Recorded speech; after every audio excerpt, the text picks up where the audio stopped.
नमस्कार, मैं दीपाली गहलोत और आप देख रहे हैं BS24 न्यूज। पूरे 10 साल बाद जम्मू कश्मीर में होने जा रहे हैं विधानसभा चुनाव। आपको बता दें, इस बीच उत्तराखंड के मुख्यमंत्री और बीजेपी के नेता पुष्कर सिंह धामी ने एक चुनावी रैली को संबोधित करते हुए जम्मू कश्मीर में अनुच्छेद 370 के हटने के बाद सकारात्मक बदलावों को लेकर क्या कुछ कहा।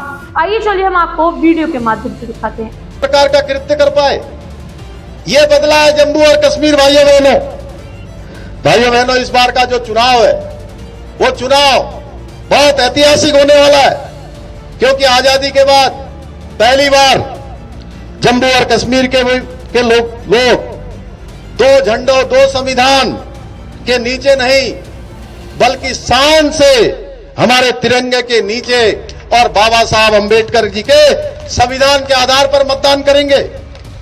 यह पहली बार है जब जम्मू और कश्मीर में चुनाव धारा 370 के बिना हो रहे हैं, जिसका सकारात्मक प्रभाव हमने अभी 2024 का जो आम चुनाव, लोकसभा का चुनाव हुआ है, उस चुनाव में देखा है। जहां पहले मतदान केवल 10% होता था भाइयों बहनों, वहीं 2024 के लोकसभा चुनाव में कश्मीर घाटी में रिकॉर्ड 58% मतदान हुआ, जो ये दर्शाता है कि जम्मू और कश्मीर की जो जनता है उसकी लोकतंत्र में गहरी आस्था है। भाइयों बहनों, आज आदरणीय प्रधानमंत्री मोदी जी के नेतृत्व में जम्मू कश्मीर में विकास की नई राह खुली है। आज शिक्षा का क्षेत्र हो, स्वास्थ्य का क्षेत्र हो, कनेक्टिविटी हो, इंफ्रास्ट्रक्चर को मजबूत करने की दिशा में अनेक काम हो रहे हैं, अनेक विकास की योजनाएं लाई जा रही हैं। केवल जम्मू क्षेत्र में ही 32,000 करोड़ से अधिक के विकास कार्य हुए हैं। आज घाटी में IIT, IIM, कई स्कूल कॉलेजों का निर्माण हुआ है। यही नहीं, बिजली के क्षेत्र में आत्मनिर्भरता के लिए 25,000 करोड़ से भी अधिक लागत से अनेक हाइड्रो प्रोजेक्ट्स बन रहे हैं। कश्मीर में 2022 के बाद ऑर्गेनाइज्ड रूप से जो ये घटनाएं होती थी, पत्थरबाजी की घटना एक भी नहीं हुई। अब युवाओं के हाथ में हथियार नहीं है, उनके हाथ में हुनर है, उनके हाथ में रोजगार है।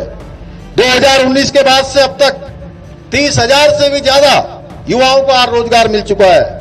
साथ ही 2019 के बाद यहां 70,000 करोड़ से भी अधिक का विदेशी निवेश आया है। भाइयों बहनों, ये कोई सामान्य निवेश नहीं है। 70,000 करोड़ की धनराशि बहुत बड़ी धनराशि होती है, जिसमें 200 निवेशकों को जमीन दी गई है। 5 बड़े प्रोजेक्ट शुरू भी हो चुके हैं। आज एक निजी कंपनी श्रीनगर में 500 करोड़ की लागत से माल और IT पार्क बना रही है। उसमें भी 15,000 से अधिक युवाओं को, नौजवानों को रोजगार मिलने वाला है। इसके अलावा उद्यम रजिस्ट्रेशन पोर्टल लॉन्च होने के बाद यहां 2 लाख MSME यूनिट्स खुली हैं, जिनमें से 38,000 यूनिट्स को महिलाएं चला रही हैं। महिलाओं को रोजगार से जोड़ने का काम हमारे प्रधानमंत्री जी के नेतृत्व में पूरे देश के अंदर हो रहा है। उसमें भी कश्मीर और जम्मू उनकी प्राथमिकता में है। भाइयों बहनों, आपको याद होगा कैसे बाबा अमरनाथ की यात्रा के समय में आतंकवाद का साया रहता था, और अब भयमुक्त होकर 5 लाख से भी अधिक श्रद्धालुओं ने सुरक्षित और भयमुक्त तरीके से बाबा अमरनाथ के दर्शन किए हैं। भाइयों बहनों, ये नया जम्मू और कश्मीर है। आज घाटी में रात में थिएटर खुल रहे हैं, ताजिया के जुलूस निकल रहे हैं। ये वो नया जम्मू कश्मीर है जिसका हमको कई सदियों से इंतजार रहा है, कई दशकों से जिसका इंतजार रहा है। ये वो नया जम्मू कश्मीर है जिसके लिए आदरणीय श्यामा प्रसाद मुखर्जी जी ने अपना बलिदान दिया। ये मोदी जी का नया कश्मीर है, जहां लाल चौक पर पाकिस्तान का झंडा नहीं, बल्कि भारत का तिरंगा शान से लहराता है। भाइयों बहनों, तो जैसे कि आपने देखा कि उनका कहना है कि अब घाटी में आतंकवाद का साया कम हो गया है और 5 लाख से ज्यादा श्रद्धालु बाबा अमरनाथ यात्रा पर जा चुके हैं। धामी ने कहा कि घाटी में आज सिनेमा घर रात में भी खुले रहते हैं और ताजिया जुलूस भी निकलते हैं।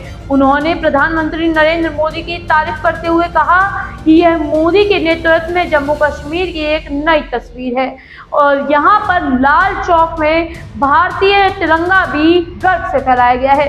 तो आप इस पर क्या सोचते हैं, कमेंट सेक्शन में जरूर बताना। ऐसी तमाम अपडेट्स के लिए देखते रहिए PS24 न्यूज। धन्यवाद।